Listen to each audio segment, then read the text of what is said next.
It's me, Mario. Or is it me, Wario?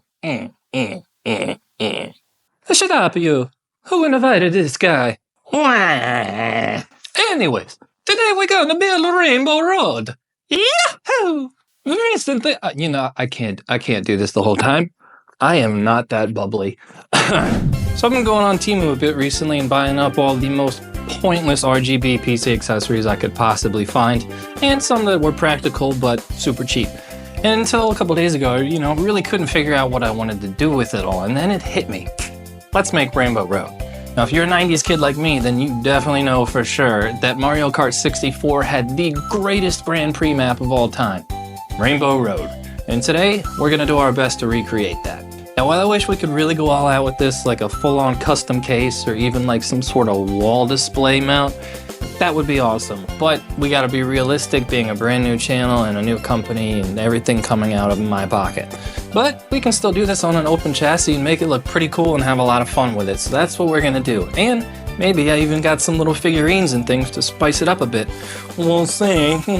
Now, Mario Kart 64 is and always will be in my top 5 favorite games of all time, simply because of the camaraderie that you get from playing the game with other people. So because of that, should this channel continue to grow and do well, this is definitely something I plan on revisiting in the future, because I would really like to make like a full-on kind of custom wall kind of mount PC thing with this.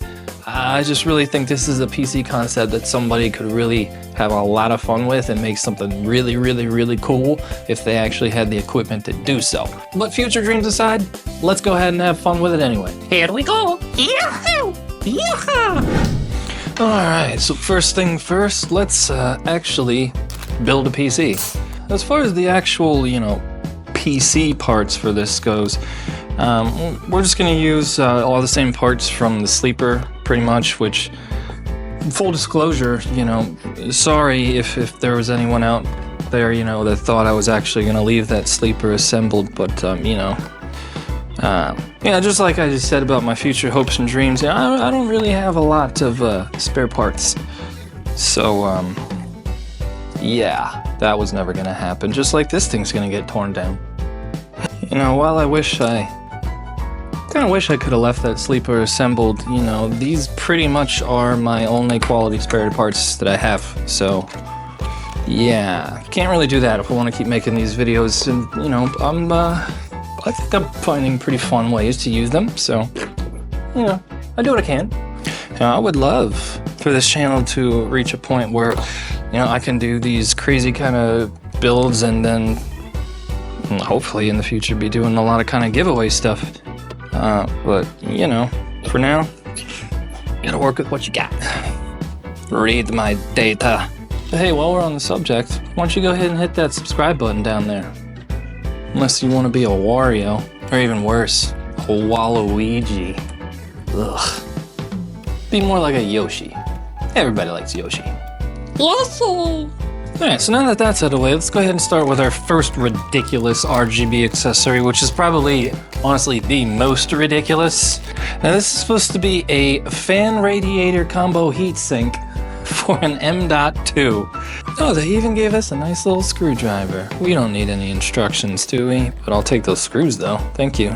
We have one DC connector here, so obviously, these things will light up. I can tell they got LEDs in them, but obviously we're not going to be able to control anything. But luckily this is Rainbow Road, and it's supposed to rainbow anyways, so we shouldn't have any problems there. So actually, that means we need to take this SSD back out. It's weird, like this peel feels like a thermal pad itself. But obviously, it's not. And there we have it. The RGB M.2 radiator. Which is probably going to break my NVMe by the time this is over, but whatever. That's my problem, right? We don't even need the screw. This thing weighs it down itself. Okay. And we can plug you right there, little buddy. Yay! So next ridiculous accessory, which honestly, I don't even know if this is safe, but we're going to do it anyways, is the 24-pin pass-through RGB right angle connector. This is so dumb. The fact that they also made this thing daisy chainable is hilarious. This one should be a much quicker install. Click. We're not actually going to use this daisy chain capability, which brings me to my next accessory, which is actually a practical one, but completely fake. This totally authentic ROG RGB hub. Yeah, totally authentic. Pulaxidewunagia. That doesn't sound like a Seuss. Yeah, Republic Cough gamers. It's a new word. No space there. It's Republic Cough. This thing does actually take a SATA connector, but I'm still not confident that it's even going to work. You know, I think it'll, actually give everything power, but I don't know if we're going to be able to actually control the patterns. And I just get the feeling that some of the rainbow effects are going to be a little laggy, but we'll see. There's no harm in trying. We'll try it. We'll put you down here. All right. Who's next? Alright, so before we can get the next ridiculous accessory on here, we gotta get our cooler mounted. So let's go ahead and put a little MX4 on here and get her going.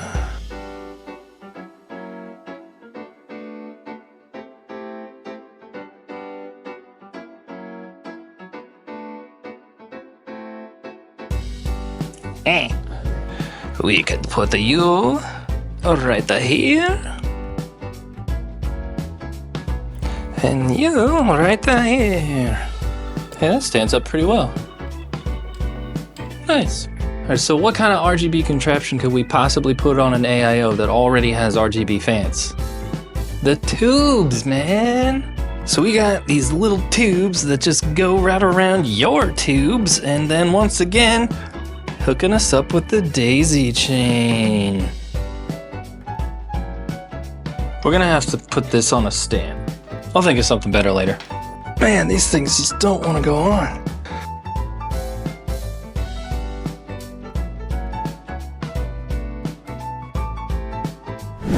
Alright, so despite being way harder to get on than advertised, the tubes are on, and good news actually, because they're so much freaking tighter than I thought they were going to be, actually, we don't need the stand.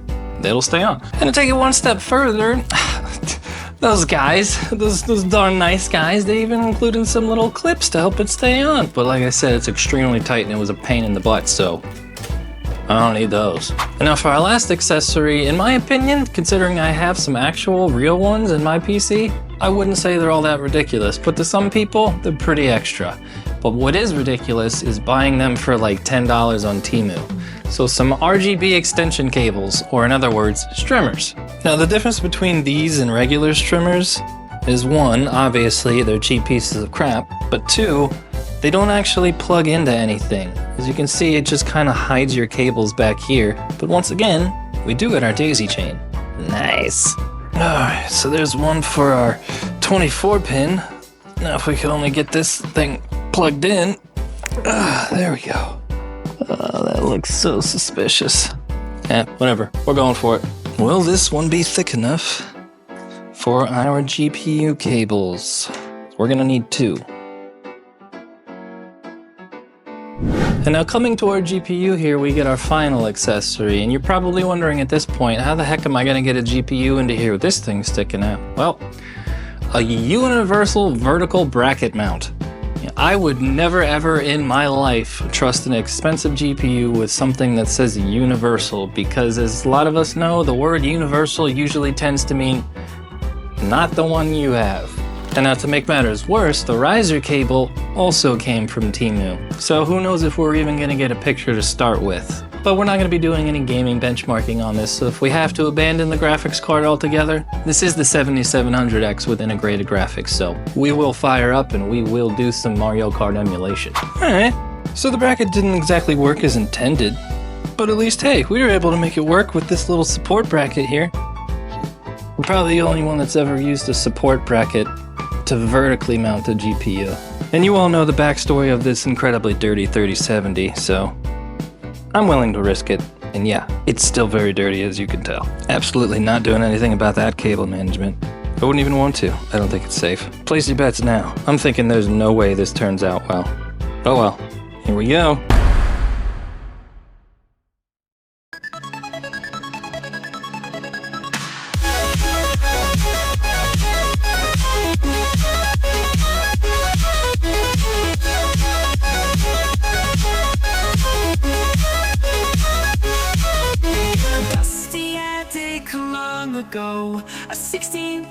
wonder starts to glow.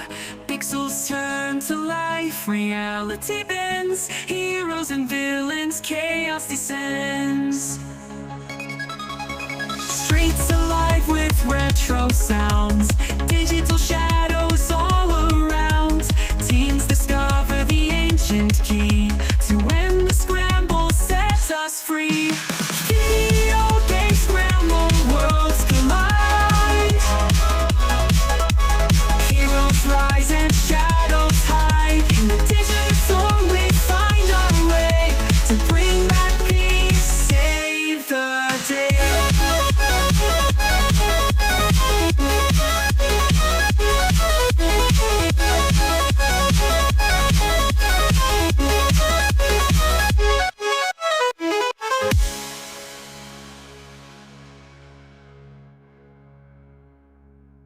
Oh my god, it's so ridiculously outrageous. That's Rainbow Road. How about, yeah, who's got fans on their NVMEs? Only me. Only me. The other one doesn't look like it's spinning, but that's cool. 1 out of 2 ain't bad, you know. I gotta see what the temperature of our NVMe is at. Side note, this is actually a pretty darn good cooler.